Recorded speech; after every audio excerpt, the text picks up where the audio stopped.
Here at the beginning of section 2 of the work, which is 1/4 through of the entire text, I wanted to pause for just a minute to talk a little bit about critical reading and thinking and to remind you of some of the themes and the characters that we've seen so far in Jane Austen's great work.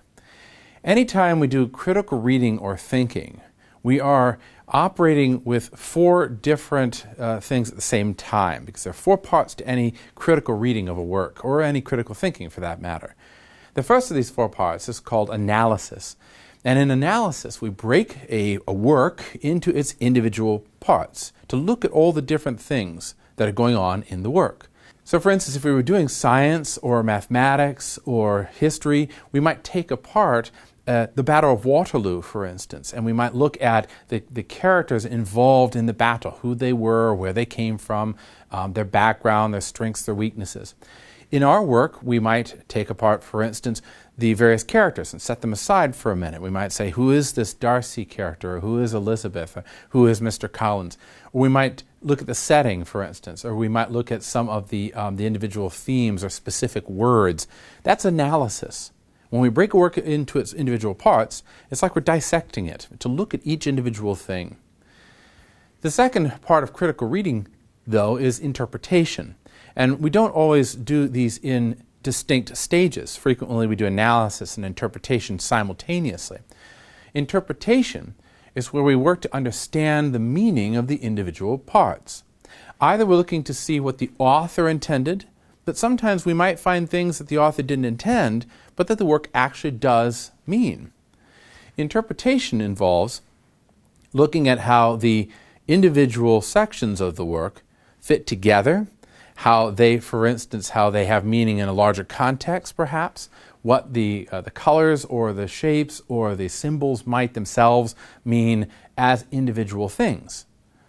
So, for instance, here, we might take in science, we might say, look at the function of this part of the flower, and what does that individual part of the flower do? That's interpretation.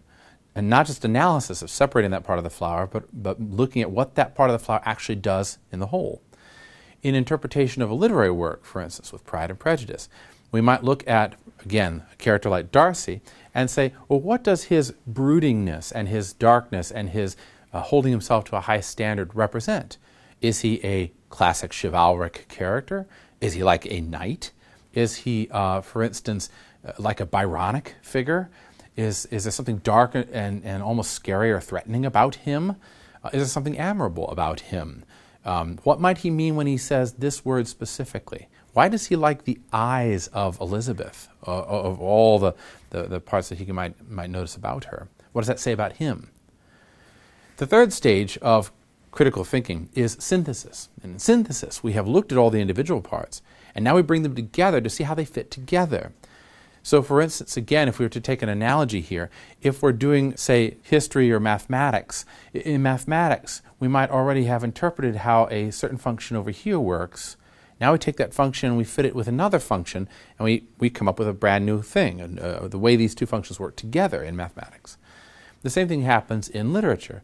When we have looked at individual characters or themes or symbols, and then we understand them in their larger context, then we bring them together. How does Darcy, for instance, fit with Mr. Collins?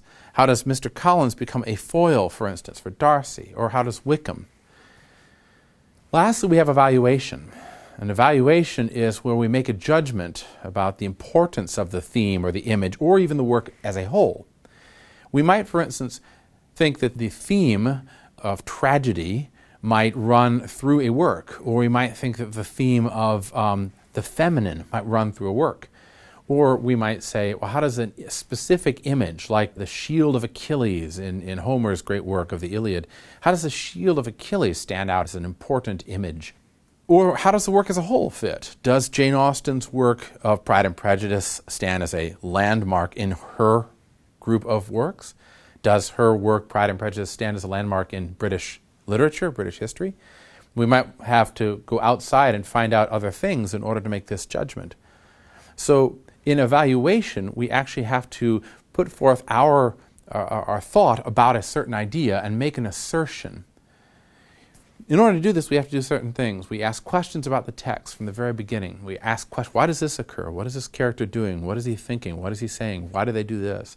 And write those questions down so we can come back to them. The second thing that we do is that those questions then are designed to guide us towards what's important and what's unimportant in the text. If, for instance, we're asking questions about what makes a good man, then everything that doesn't have to do with that might be something we put aside. Even though it might be funny, it might not be important to finding out the question of what makes a good man. In our case, what makes a good marriage?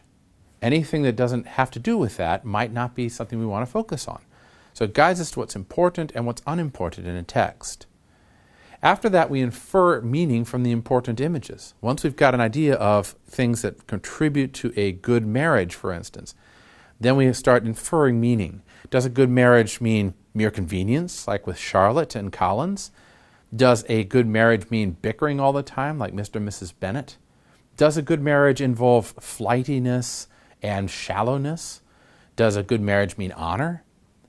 All those different things are things that we begin to infer about the meaning of these images. And the last thing we do is we support our inferences and judgments with actual citations from the text.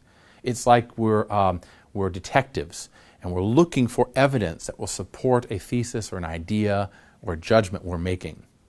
So thinking about our work so far, we've got the themes, for instance, of enlightenment. We've got the themes of the happy marriage. We've got themes even of the dragon and the hero that are going on in this work so far. What makes a good man?